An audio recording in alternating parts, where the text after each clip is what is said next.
আসসালামু আলাইকুম বন্ধুরা, আজকে আরও একটি হেলদি এবং সুস্বাদু ড্রিঙ্কসের রেসিপি নিয়ে আপনাদের সামনে হাজির হলাম। আর এটা কিন্তু শুধু ড্রিঙ্কস বলা চলে না, এটাকে ডেজার্টও বলা চলে। তো তার জন্য আমি এখানে হাফ কাপ জিরা ভিজিয়ে রেখেছিলাম, সেটা দিয়ে দিলাম। আর দিয়ে দিলাম প্রথমে 1 কাপ দুধ।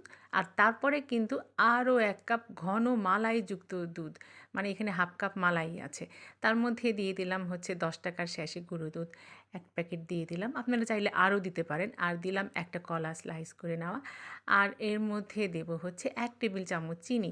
আমার বাসায় কিন্তু এটা অত্যন্ত চাহিদা আছে, মানে সবাই পছন্দ করে। বাস ব্লেন্ড করে নিলে হয়ে গেল। আপনারা কিন্তু এখানে জাফরান কিংবা বাদামও মিশাইতে পারেন। আমি অবশ্য বাদাম কুচি দেবো, সেজন্য ভিতরে দেই নাই। আর এই তো দিয়ে দিলাম হচ্ছে ভালোবাসার বরফ। বাস 3টা কিউব দিয়ে দিলাম। আপনারা চাইলে আরও দিতে পারেন। কিন্তু এখন তো আমি দেখছি বাদাম উপরে অবশ্য দিয়ে দিয়েছি, কিন্তু কি যেন কমতি লাগছে। কিসের জন্য একটু কমতি লাগছে? হ্যাঁ, ডেকোরেশনে কিছু কমতি আছে। তার জন্য দিয়ে দিলাম একটু রুহ আফজা। আমার বাসায় কিন্তু যেকোনো ডেজার্ট কিংবা এই ধরনের ড্রিঙ্কসের রুহ আফজা দিয়ে খেতে বাচ্চারা ভীষণ পছন্দ করে। তো একটু রুহ আফজা দিয়ে দেখেন এর চেহারাটাই, মানে লুকটাই চেঞ্জ হয়ে গেছে। অনেক সুন্দর লাগছে দেখতে। আপনারা চাইলে অবশ্যই ভিন্নভাবে এটাকে ডেকোরেশন করতে পারেন।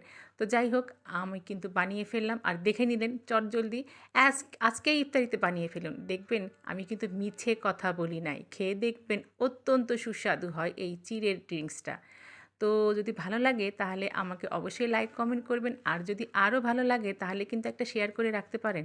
আর যারা নন ফলোয়ার আছেন তারা আমার পেজটাকে ফলো দিতে পারেন, যাতে প্রতিদিন আমার পেজে নতুন নতুন সব ড্রিঙ্কসের রেসিপি দেখতে পারেন। আল্লাহ হাফেজ।